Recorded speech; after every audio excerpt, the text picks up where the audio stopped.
Okay, so one last set of examples to go right here, and this is a calculation using something called a continuously compounding interest formula. And what does it say? Well, it says essentially that if I have uh, an amount in which the compoundings increase so much that it's like saying if we had hourly compounding or compounding every second, we would get approximately the function a equals pe to the rt. And you'll notice the suspicious family resemblance to our growth model right here, which was that n was equal to some initial amount times e to the kt. Notice how those two things look almost very sneakily alike. Well, in this particular case, our k is the interest rate, t is the amount of time, p is our principal, the account balance is our population. So we're thinking about a population of money with continuous growth. So it's sort of funny how all of these things come together. So let's say that we're interested in finding the balance after 10 years on $5,000 that we invest at 5% interest compounded continuously. Well, this is actually a very easy computation now. We know that the amount of money that we're going to get is equal to our principal of $5,000 multiplied by the base e raised to the 0.05 for our 5% times 10. Right? Well, we know what's going to happen right here. We're talking about 5,000 times e to the 0.5, 0.5 times 10, 0.05 times 10.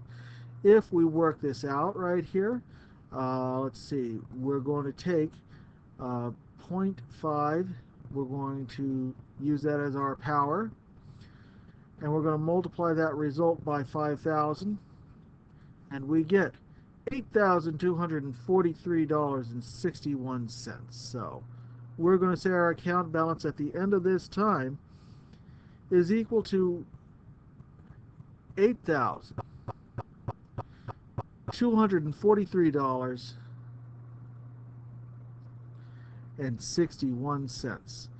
And we would give it to the nearest hundredth, right? We want to make sure that we're getting all of our dollars and cents. If I'm going to be forced to invest $5,000, I want every penny back. So that's the way it should work out right here. Very easy formula to use.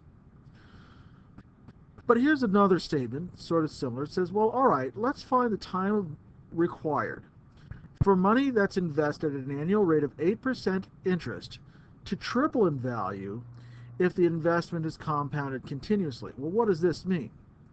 Well, okay, we're trying to find out what time is required for our money to triple. Well, how much money? Well, actually, it doesn't really matter, right? Because what we're saying is that the account balance that we want after so much time is 3 times the principal, right?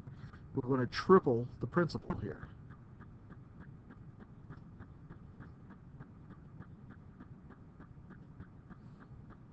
So really, we're actually dealing with something that was kind of like our decay model when we talked about that carbon-14 dating, only this time we're growing in money. We're saying that if we apply our formula right here, we're going to say, well, 3 times the principal is equal to the original principal times e to the 0.08 t. Right? If we divide both sides by the principal, whatever it is, if it's $100, if it's $1,000, it divides out and gives us 3 is equal to e to the 0.08 times t.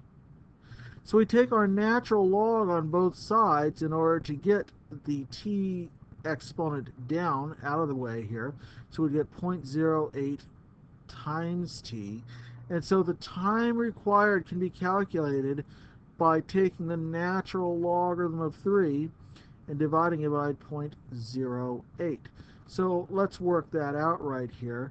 We're going to take the 3, take the natural log of that 3, and we're going to divide it by 0.08.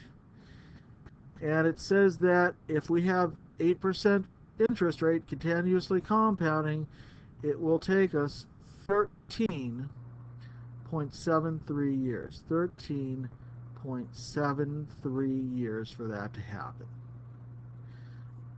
Okay, I'll see you in class. Good luck on your homework.